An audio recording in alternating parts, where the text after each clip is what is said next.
नमस्कार मित्रांनो, मार्गदर्शन गुरुजी मराठी यूट्यूब चॅनलमध्ये आपले पुन्हा एकदा हार्दिक स्वागत आहे।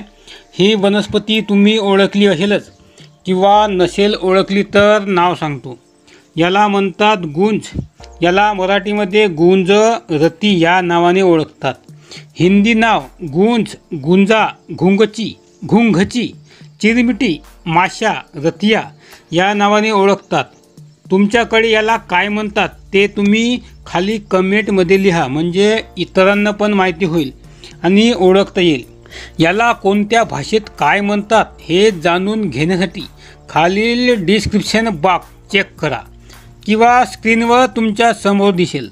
आयुर्वेदिक वनस्पतीचे 28 पेक्षा जास्त फायदे मी तुम्हाला सांगणार आहोत। मित्रांनो, ही वनस्पती म्हणजे आयुर्वेदातील एक चमत्कारच म्हणावा लागेल, कारण याचे असे जबरदस्त फायदे आहेत, हे ऐकून तुमच्या पायाखालची जमीनच सरकेल। आश्चर्यचकित व्हाल व तोंडात बोटे घालाल।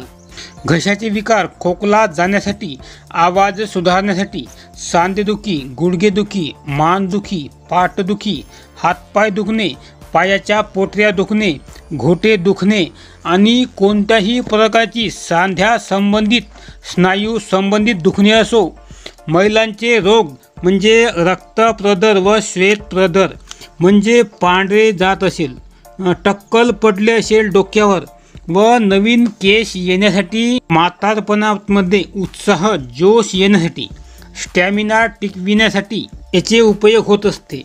हेच नाही, याही पेक्षा कितीतरी जबरदस्त व चमत्कारी फायदे या वनस्पतीचे आहे। पण थांबा, या औषधी वनस्पतीचे जेवढे जबरदस्त फायदे आहे तसे काही माणसासाठी या वनस्पतीचे साईड इफेक्टसुद्धा असतात।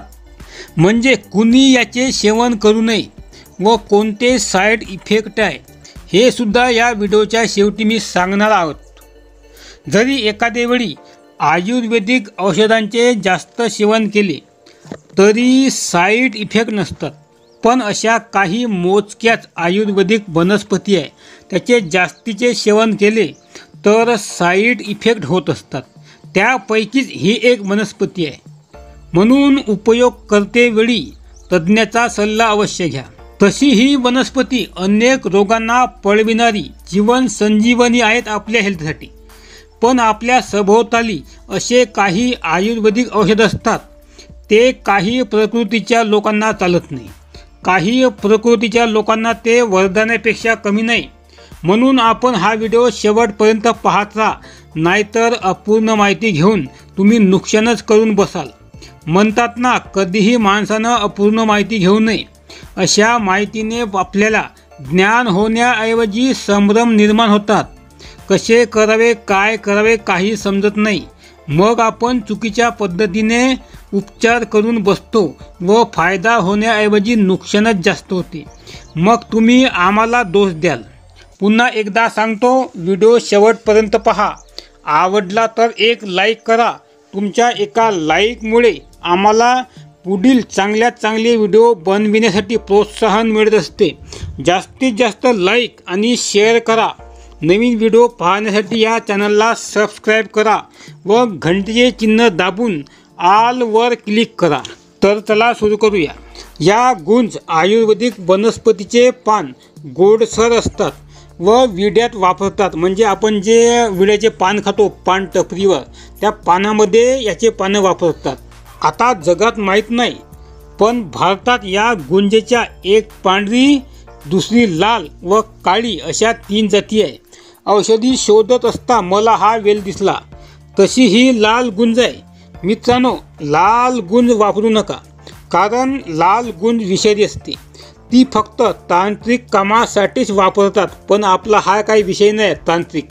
पण अनेक रोगावर व औषधात पांढऱ्या गुंजेचे मुळे आणि पानं वापरतात। लाल व पांढऱ्या गुंजेचे पान दिसायला सारखेच असते, चिंचेच्या पानासारखे असते ते, पण गुंजेच्या रंगावरून त्याची ओळख होत असते। पांढरी गुंज दुर्मिळ असते। एखाद्या वेळी पांढरी गुंज मिळाली तर त्याचा फोटो कम्युनिटी पोस्टवर टाकतो किंवा व्हिडिओ बनवून दाखवतो। पण तुमच्या आसपास पांढरी गुंज असेल तीच तुम्ही औषधी बनविण्यासाठी वापरा. पण तुमच्या आसपास असणाऱ्या एखाद्या आयुर्वेदिक तज्ज्ञाचा सल्ला घेतल्याशिवाय याचा वापर करू नका. याचे एक मुख्य वैशिष्ट्य म्हणजे जसे ज्येष्ठ मधाचे कार्य असते तसे याचे मूळ आणि पानं एकाच गुणधर्माचे असते. मधुर, स्नेहन, कफशामक, मूत्रजनन आणि व्रणजोपण असते. घशाच्या अनेक विकारामध्ये याचा उपयोग होतो. जसे आवाज सुधारणे, गायन करणाऱ्यांसाठी हा वेल उपयुक्त आहे. ही वनस्पती ज्येष्ठ मधाच्या तोडीची असल्याने एखाद्या वेळी ज्येष्ठ मध नाही मिळाले तर गुंजेची मुळे वापरतात. आवाज सुधारण्यासाठी 3 ग्रॅम गुंजेचे मूळ आणि 3 ग्रॅम अद्रक एकत्र करून रात्री झोपण्यापूर्वी चघळत राहिल्यास व वरून कोमट पाणी पिल्यास आवाजामध्ये बरीच सुधारणा होते. महिलांसाठी तर हे एक वरदानच आहे. जर महिलांना रक्तप्रदर व श्वेतप्रदर म्हणजे पांढरे जात असेल, रक्त जात असेल तर याच्या 5 ग्रॅम पानाचा काढा दुधासोबत सकाळ संध्याकाळी 4-5 दिवस घेतल्यास आराम मिळेल. अनेकांच्या डोक्यावर केस नसतात म्हणजे टक्कल पडलेले असते. अशावेळी पांढऱ्या गुंजाचे चूर्ण मधामध्ये कालवून जर डोक्यावर लावले तर नवीन केस येतात असे आयुर्वेदात सांगितले आहे. तसेच ही वनस्पती वीर्यवर्धक आहे. आपली कामशक्ती कमी झाली असेल, स्टॅमिना कमी झाला असेल, आपला टाईम वाढवायचा असेल, या वनस्पतीची पाने दुधामध्ये उकळून प्यायची आहे. 60-70व्या वयातही तुमचे घोडे धावू लागेल. 60-70व्या वर्षी 20 वर्षाचा जोश येईल. 60 वर्षाचा म्हातारा कुछ कुछ होता है व मी म्हातारा नाही जवान आहे असे म्हणेल. पण थांबा, नाजूक प्रकृतीच्या लोकांना या औषधांच्या सेवनाने चक्कर आल्यासारखे वाटू शकते. म्हणून एखाद्या आयुर्वेदिक तज्ज्ञाच्या मदतीने याचा वापर करावा. तसा काही आयुर्वेदिक वनस्पतीचा म्हणावा तसा साईड इफेक्ट नसतो. मित्रांनो, म्हातारपणा स्टॅमिना टिकविण्यासाठी माझ्याकडे दुसरा पण असा एक उपाय आहे.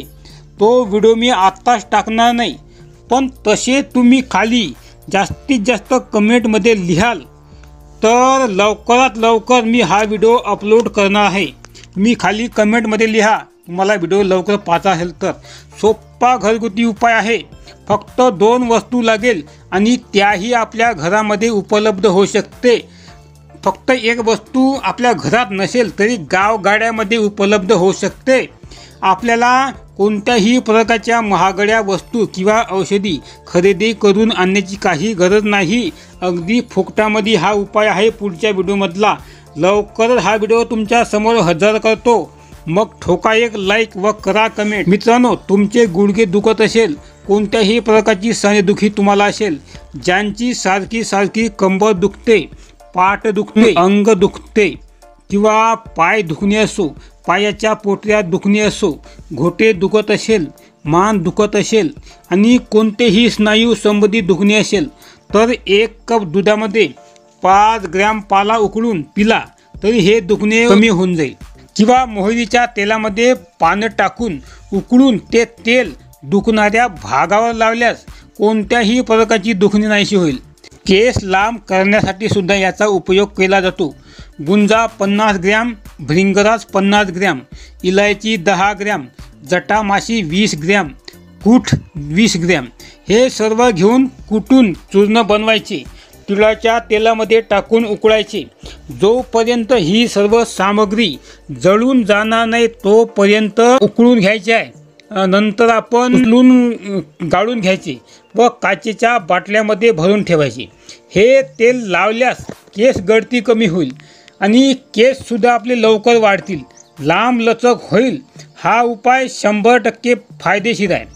याचे पान चावल्यास तोंडाची दुर्गंधी, हिरड्या सुजल्या असेल, तोंडामध्ये फोड येत असेल म्हणजे तोंड येत असेल, हे सर्व रोग ठीक होतील.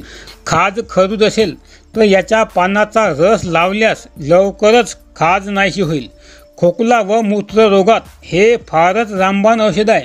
त्यासाठी गुंजेचे 3 ग्रॅम चूर्ण गरम पाण्यासोबत दिवसातून 3 वेळा सेवन केल्यास खोकला ठीक होईल. किंवा चिवट खोकला असेल, लवकर जात नसेल, खूप जुना खोकला असेल, डांग्या खोकला असेल तर गुंजाच्या शुद्ध केलेल्या मुळासोबत बरोबर मात्रामध्ये सुंडीचे चूर्ण मिसळून खाल्ल्यास सर्व प्रकारचा खोकला ठीक होईल. आपल्याला डोकेदुखीची समस्या असेल, मायग्रेन असेल, गुंजाच्या बियाचे चूर्ण जरी वास घेतला तरी ही समस्या ठीक होईल. काही कारणामुळे आपल्याला जसे जंतू संसर्ग असो किंवा कापणी असो, खरचटणे असो, यामुळे जखम किंवा फोड झाला असेल तर त्या जागी सूज येते, याला व्रणशोथ म्हणतात. अशावेळी त्या जागी त्या व्रणावर पाला वाटून बांधायचा.